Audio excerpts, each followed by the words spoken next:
కాళిదాస్ గారు, ఇంకొక అంశము, కశ్మీరీ పండిట్లు కూడా అక్కడ ప్రజల్లోటువంటి భాగమే. చాలా దారుణాలకు, చాలా దాడులు జరిగే వాళ్ళ మీద ఇప్పటికీ కూడా నాకు తెలిసి అక్కడ ఈ కశ్మీరీ పండిట్లు వెనక్కి తిరిగి వచ్చినటువంటి సందర్భాలు, వెనక్కి తిరిగి చాలా తక్కువ మంది వచ్చారో, అసలు వచ్చారో రాలేదు కూడా నాకు తెలియదు.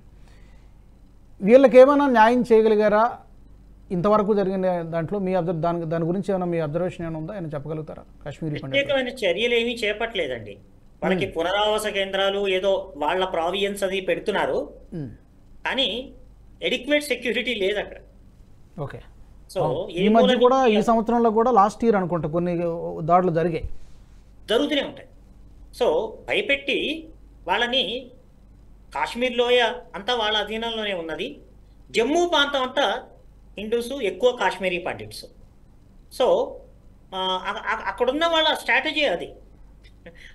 వీళ్ళని భయపెట్టి అక్కడ పంపించేస్తే ఎవరో రారు. నాకు గిరిధర్ గారు చెప్పినట్టు బయట నుంచి ఎవరైనా వచ్చి, ఇప్పుడు ఆర్టికల్ 370 రద్దు అయిపోయింది కాబట్టి భారతదేశానికి సంబంధించిన ఏ సిటిజన్ అయినా, ఏ వ్యక్తి అయినా వచ్చి వ్యాపారం చేసుకోవచ్చు. సో కాశ్మీర్లోయే ఎలాగూ మా కబ్జాలోనే ఉంది. జమ్మూ ఏరియా కూడా ప్రిడామినెంట్గా 60-70% హిందూస్, కాశ్మీరీ పండిట్స్ ఉన్న చోట నుంచి కూడా వాళ్ళని భయపెట్టి చాలా మందిని, కొన్ని వేల మందిని చంపేశారు, లక్షల మంది నిరాశ్రయ్యారు. వాళ్ళు నిరంతరం ఆందోళన చేస్తూ మా పరిస్థితి ఏంటి అంటే సమాధానం ఎవరూ చెప్పలేకపోతున్నారు. ఈరోజు ఎంతో బలీయమైన కేంద్ర ప్రభుత్వం దగ్గర ప్రత్యేకమైన ఆన్సర్ లేదు, రాష్ట్ర ప్రభుత్వ రిప్రజెంటేషన్ లేదు.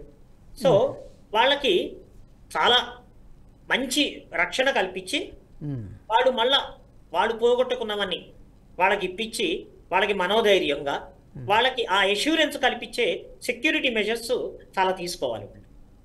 అది ఎష్యూరెన్స్ ఇవ్వాలి.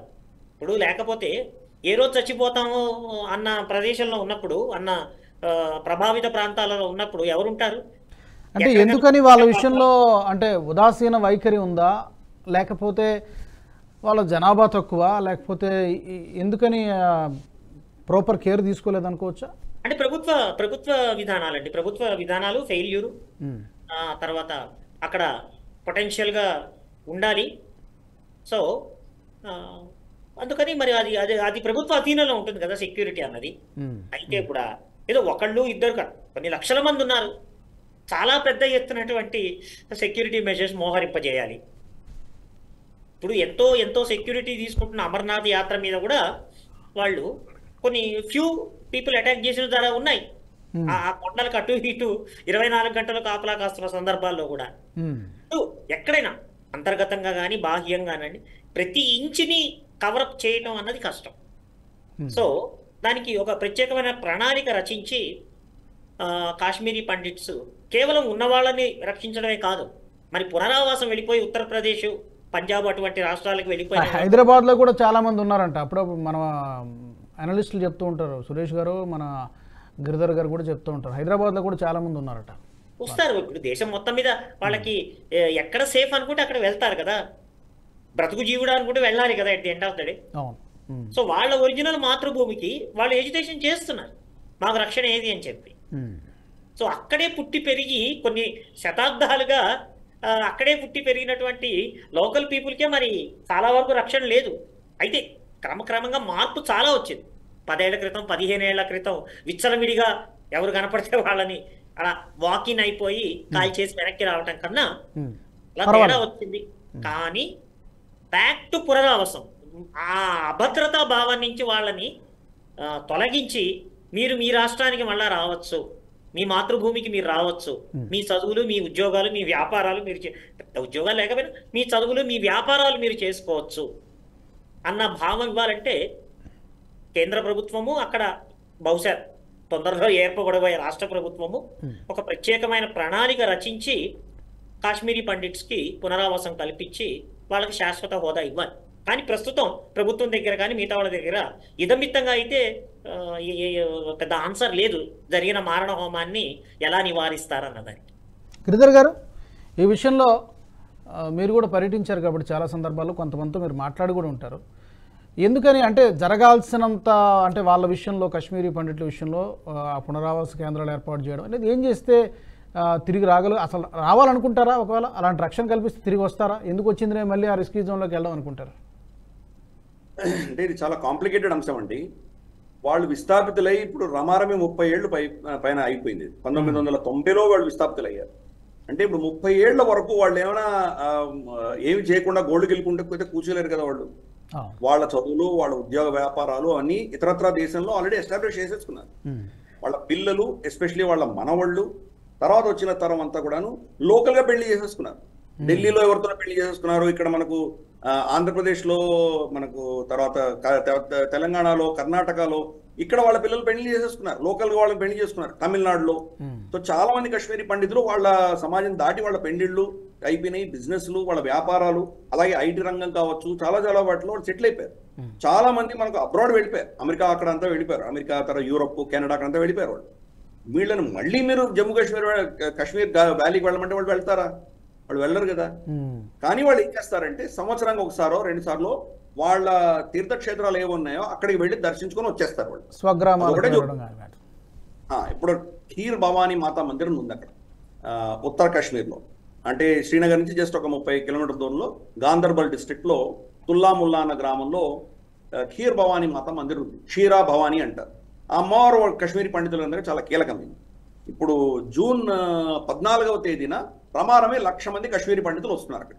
వాళ్ళ కులదేవత 1,00,000 మంది ఏమన్నారు కాళిదాస్ గారు? కులదేవత, వంశదేవత చాలా మందికి. కరెక్ట్. దాంట్లో ఒక సిగ్నిఫికెంట్ వర్గానికి ఆవిడ కులదేవత. సో అక్కడికి వాళ్ళందరూ వెళ్ళబోతున్నారు, పెద్ద మేళా జరగబోతోంది. నేను 3 రోజుల క్రితమే, 4 రోజుల క్రితమే నేను ఖీర్ భవానీకి వెళ్ళొచ్చాను. సో దానికోసం ప్రయత్నాలు ఆల్రెడీ ప్రిపరేషన్స్ మొదలు పెట్టారు వాళ్ళు. సో 14 జూన్ వాళ్ళు రాబోతున్నారు. 14 జూన్ నుంచి వాళ్ళు వారం ఉండి వెళ్తారు అక్కడ. సో ప్రపంచవ్యాప్తంగా ఉన్న వాళ్ళందరూ అక్కడికి వస్తారు, పూజ చేసుకుంటారు, వెళ్ళిపోతారు. మళ్ళీ వచ్చి అక్కడ నివసించాలి అని ఎవరు అనుకుంటున్నారు. ఇది ఒక అంశం. రెండవ అంశం ఏంటంటే 1990లో వాళ్ళ పక్కన ఉన్నటువంటి నైబర్లో, వాళ్ళ పక్కన ఉన్నటువంటి ఎవరైతే ముస్లిమ్స్ ఎవరి దగ్గర ఎంత పైసలు ఉంటే అంత తీసుకొని సంతకాలు పెట్టేసి వెళ్ళిపోయారు. ఒక భూమి విలువ 1,00,000 రూపాయలు ఉందనుకోండి, 10,000 తీసుకొని వాళ్ళకి అమ్మేసి వెళ్ళిపోయారు. ఇప్పుడు వెళ్ళి నేను ఏదో కష్టంలో నాకు అక్కడ మళ్ళీ తిరిగి వస్తాను తెలియక ఎంత వస్తే అంత చాలే అని చెప్పేసి మేము అమ్మేసుకొని వెళ్ళిపోయాము, తప్పైపోయింది, మా భూములు మాకు వెనక్కి ఇవ్వమంటే కుదురుతుందా? అది ఆల్రెడీ ఎవరు కొన్నారో వాళ్ళ పేరు మీద రిజిస్టర్ చేసుకున్నారు కదా, దాన్ని మళ్ళీ వీళ్ళకి ఇవ్వాలంటే ఎలా కుదురుతుంది? అది ఇది ఒక అంశం. కాబట్టి చాలా మంది భూములు అమ్మేసుకొని, ఇళ్లను అమ్మేసుకొని వెళ్ళిపోయినటువంటి వాళ్ళు మళ్ళీ తిరిగి వస్తే ఎక్కడ ఉంటారు? వాళ్ళకి ఆస్తులు కూడా లేవు.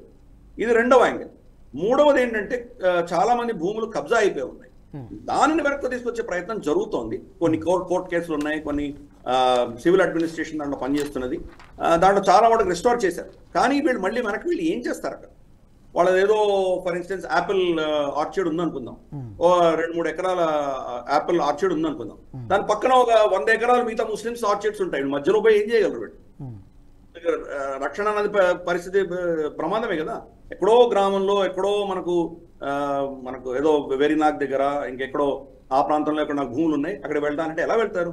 వస్తే కూస్తే చేస్తే శ్రీనగర్లో ఉంటారు, కానీ అంత దాటి వెళ్ళాలంటే వీళ్ళు ఎంత భయపడతారు వీళ్ళు. కాబట్టి ఈ కోణాలన్నీ, యాంగిల్స్ అన్నీ ఉన్నాయి.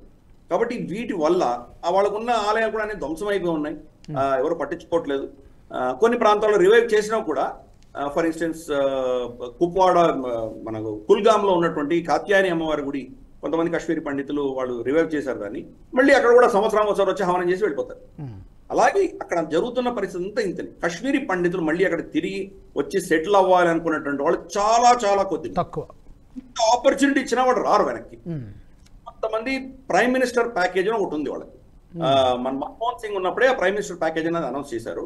ఆ ప్రైమ్ మినిస్టర్ ప్యాకేజ్ ప్రకారం వాళ్ళని టీచర్లు గానో, లేదా మున్సిపల్ అడ్మినిస్ట్రేషన్లు గానో, లేకపోతే మనకు మంచు వచ్చినప్పుడు మంచు క్లియరింగ్ చేయడానికి కావాల్సినటువంటి కెపాసిటీ ఉన్నటువంటి వాళ్ళను, వీళ్ళందరినీ కూడా అక్కడ ప్రభుత్వంలో నియమించారు. వాళ్ళు పిఎం ప్యాకేజ్ అని వాళ్ళు పిఎం ప్యాకేజీలో ఉన్న వాళ్ళకి మాత్రం ఏదో గవర్నమెంట్ అకామిడేషన్ ఇచ్చారు. వాళ్ళు టీచర్లుగా వెళ్తారు, పండగలు వస్తే కానీ వాళ్ళు మళ్ళీ జమ్మూ వచ్చేసి వాళ్ళ కుటుంబాలన్నీ జమ్మూలో ఉంటాయి. సో ఇటువంటి వాళ్ళు కొంతమంది ఉన్నారు, కానీ వాళ్ళు ఏదో ఉద్యోగం అయిపోగానే ట్రాన్స్ఫర్లు వచ్చో, లేకపోతే రిటైర్మెంట్ అయిపో మళ్ళీ అక్కడి నుంచి వెళ్ళిపోతారు, కానీ పర్మనెంట్ గా ఉన్నవాడు రావట్లేదు ఇక్కడ. ఈ విషయం, ఇన్ని కాంప్లికేటెడ్ ఇష్యూస్ ఉన్నాయి. కొంతమంది ఈ ప్రైమ్ మినిస్టర్ ప్యాకేజ్ తోటో దాని తర్వాతనో ప్రభుత్వం ఎంకరేజ్ చేసి ఉందో వాళ్ళు తిరిగి వచ్చారు కొంతమంది. ఫర్ ఇన్స్టెన్స్ ఒక ఆయన మనకు, ఎందుకంటే పేరు చెప్తే మళ్ళీ వాళ్ళకి సెక్యూరిటీ రిస్క్ కూడా ఉంటాయి కాబట్టి, మనకు బారాముల్లాలో ఆయన ఒక మెడికల్ షాప్ రన్ చేస్తున్నారు. ఆయన వెనక్కి తిరిగి వచ్చినటువంటి వ్యక్తి.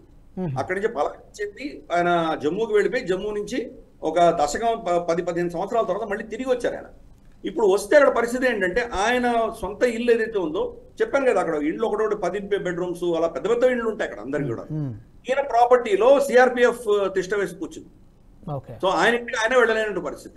2 బెడ్రూమ్ అక్కడే పైన ఆయన షాప్ పైన ఒక 2 బెడ్రూమ్ కింద తను దీంట్లో ఒక అపార్ట్మెంట్ లో తను తన భార్య ఉంటుంది. సో ఈ టార్గెటెడ్ కిల్లింగ్స్ జరిగాయి ఒక సంవత్సరం క్రితం. బ్యాంక్ లో పనిచేస్తున్న వాళ్ళని వీళ్ళని టార్గెట్ చేసి చంపారు.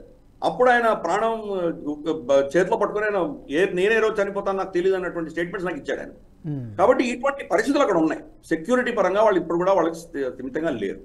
కాబట్టి కాశ్మీరీ పండితులు తిరిగి వస్తారనుకోవడం నాకైతే పెద్ద ప్రశ్ననే, అంత సులభమైన విషయం కాదు. ప్రభుత్వం వాళ్ళకి సెక్యూరిటీ ప్రొవైడ్ చేసినా చేయకపోయినా వాళ్ళు తిరిగి రారు.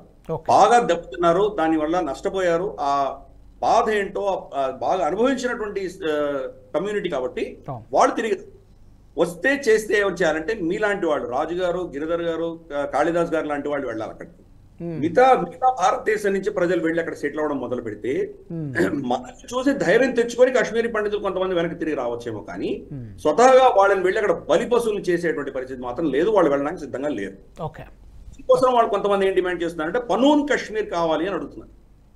అనంతనాగ్ నుంచి తీసుకుని శ్రీనగర్ నుంచి కొంత ప్రాంతం అంతా కూడాను, అక్కడ వాళ్ళ తీర్థక్షేత్రాలు ఎక్కువగా ఉన్నటువంటి ప్రాంతం అంతా కూడాను ఒక ఆన్క్లేవ్ లాగా కట్ చేసి ముస్లింస్ అక్కడి నుంచి తీసేసి అక్కడ హిందువులకు మాత్రమే, మనకు దీని ఏమంటారు, మన పెహల్గాము, అమర్నాథ్ దగ్గర నుంచి ప్రాంతం నుంచి శ్రీనగర్ వరకు కొంత మాకు పనూన్ కాశ్మీర్ అని మాకు ఇచ్చేయండి, మేము అక్కడ ఉంటాం, సురక్షితంగా ఉంటాం అని చెప్పి వాళ్ళు డిమాండ్ ఉన్నాయి. పనూన్ కాశ్మీర్ డిమాండ్స్ ఉన్నాయి. సో ఇటువంటివన్నీ ఇంత ఉన్నాయి కాబట్టి ఇది చాలా ఇంప్రాక్టికల్ అయిన విషయం. ప్రభుత్వాలు ఎంత సెక్యూరిటీ ప్రొవైడ్ చేసినా కానీ కూడా ఎవరో చనిపోతారు, ఇది ఏదో అవుతుంది. సాఫ్ట్ బెల్లి అంటాం కదా, వీళ్ళని చాలా ఈజీగా టార్గెట్ చేసి చంపచ్చు. ఒకరిని చెబితే మీరు భయపడతారు. చంపిన వాడు బహుశా వారం కంటే ఎక్కువ ఉండకపోవచ్చు, వాడిని మన సెక్యూరిటీ ఫోర్స్ ఎలిమినేట్ చేయొచ్చు. కానీ డ్యామేజ్ అయిపోయింది కదా, ఒక్కసారి భయం అంటూ పెడితే మరి ఇంకెవరు వెళ్తారు అక్కడికి?